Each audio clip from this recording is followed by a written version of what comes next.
तो hi friends, अस्सलाम वालेकुम, वेलकम टू सबा का जहां।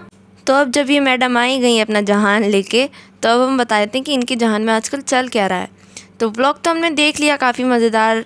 उससे भी ज़्यादा मज़ेदार तो इनके कमेंट्स थे। खुद डब्बा के व्लॉग के नीचे किसी ने लिखा हुआ है कि तो इतनी भी अकल नहीं है कि अगर बच्चे आते हैं तो उनसे गिफ्ट लेके रख लेती है। कम से कम चॉकलेट का एक बॉक्स ही ला के रख ले घर पर कि कोई भी तुम्हें ऐसे गिफ्ट दे तो तुम उसको वापस return gift as a return gift या तो पैसे दे दो या फिर चॉकलेट्स दे दो। चलो बच्चों को पैसे नहीं देना चाहती तो कम से कम चॉकलेट्स तो दे ही सकती है, या वो भी सारी खुद ही ठूसना चाहती है। तो इस व्लॉग में मैडम ने ये भी क्लियर कर दिया कि वो जो चॉकलेट्स आती हैं ना, तो वो चॉकलेट्स वो खुद ना खा के दूसरों को देकर वो सब आप खुद भी लेती हैं और दूसरों को भी बचाती हैं। तो इसका मेन मतलब तो ये है कि डायरेक्टली सवाब वो खुद रखती हैं और इनडायरेक्टली दूसरों को बचाती हैं। क्या कभी आपने देखा है इन्हें सवाब पहुंचाते हुए अपने किसी व्लॉग में या दूसरों को देते हुए? हमारी सवाब भी खुद ट्रोल हो रही है ना, इसलिए ये सब बातें लेकर आ रही हैं अपने व्लॉग में। अरे हाँ, एक बात तो हम लोग भूल ही गए, प्रैंक वाली बात सुनी आपने कि मैं सनी पे प्रैंक, हाय फ्रेंड्स मैं सनी पे प्रैंक करूँगी कि वो अपना चैनल बना ले। ये प्रैंक था या लोगों को बेवकूफ़ बनाना था? हम तो बेवकूफ़ बन नहीं सकते, तो आप अभी जिनको बना रही हैं वो तो बनते ही रहेंगे और आप उन्हें बनाती रहेंगी। आपने जो मैसेज दिया कि एक और व्लॉग चैनल खुल रहा है, वो आप और हम सबको उसको भी सब्सक्राइब करना है, ये तो हम समझ गए। मतलब सनी के पास कोई काम नहीं है, इस वजह से ये यूट्यूब चैनल खोल कर देना चाहती हैं उसको, जिससे वो उसका भी लगता रहे कि उसको भी अर्निंग आ रही है। ऊपर से शर्म तो इन्होंने बिल्कुल ही छोड़ दी है। जो ये कर रही थी प्रैंक वाली वीडियो में, वो क्या ऑडियंस को दिखाना चाहिए, जिसमें कि इनकी ऑडियंस सब तरह की है, छोटी बड़ी हर तरीके की है। छोटे छोटे बच्चे जो ये अपनी स्टोरी पे भी लगाती हैं, छोटे छोटे बच्चे इनके ब्लॉग देख रहे हैं, वो भी हमने देखते हुए देखा है। तो क्या उनके लिए ये सही है? शर्म आनी चाहिए डब्बा पी।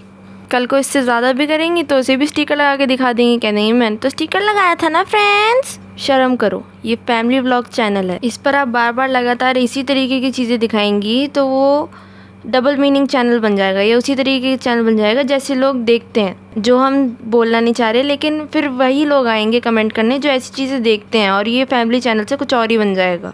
अरे हाँ, इस व्लॉग में एक चीज़ और नोटिस करी कि ये बार बार सनी को कह रही थी, सनी तुम कुछ करते नहीं हो, सनी तुम कुछ करते नहीं हो। क्या हस्बैंड से ऐसी बातें करना ठीक है? या फिर रियली में वो कुछ नहीं करता तो इसलिए इसी तमीज़ से बात करती है वो उनसे? और प्रैंक का तो साफ साफ समझ में आ रहा था कि वो था ही नहीं। और जहाँ बात देने की आ जाती है तो वहाँ तो इनका मन ही नहीं करता किसी को कुछ देने का।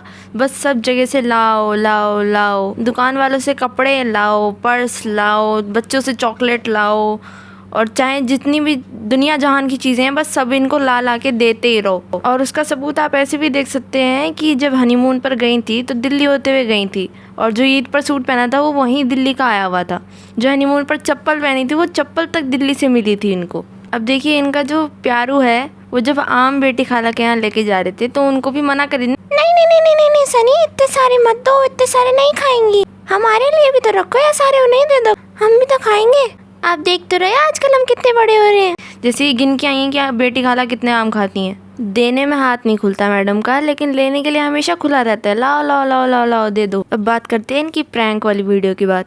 पूरे प्रैंक में इतना हंस रही थी तो कोई भी समझ जाएगा कि ये प्रैंक ही चल रहा था। ये एक स्क्रिप्टेड प्रैंक था, तो इसके 3 सबूत हैं। पहली बात, इसका फ़ैन बंद था।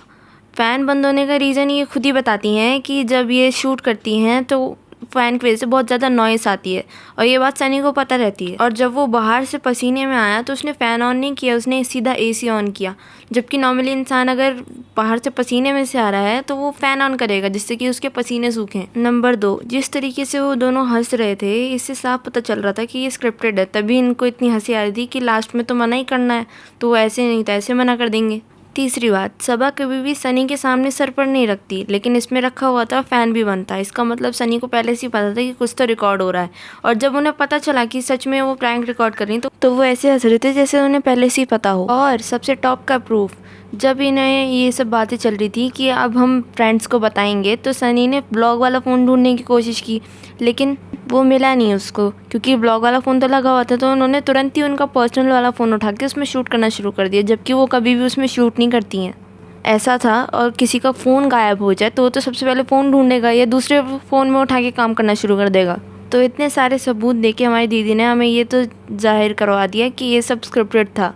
लेकिन स्क्रिप्टेड प्लान का निचोड़ ये है कि इनडायरेक्ट वे में हमें ये बताया गया है कि बहुत जल्दी सनी का चैनल खुलने वाला है, क्योंकि अब तो वो नॉर्मली ब्लॉगिंग भी करता है और सबा का कैमरा उठा के ओपनिंग भी इतनी अच्छी कर देते हैं। और इसीलिए इतना ज़ोर दिया जा रहा था कि एडिटिंग सीख लो, क्योंकि घर के काम तो ये करती नहीं है और जब और कुछ नहीं करती है तो फिर ये सनी पे इतना ज़ोर क्यों दे रही थी कि तुम एडिटिंग सीखो। तो मुबारक हो भाई, सनी का चैनल बहुत जल्दी खुलने वाला है, यानी कि हमें और पॉइंट्स मिलेंगे इनके बारे में बात करने के लिए। तो इस पॉडकास्ट को यहीं तक रखते हैं, मिलते हैं आपसे किसी नए पॉडकास्ट में। तब तक अपना खूब सारा ख्याल रखिएगा। Bye bye, टाटू।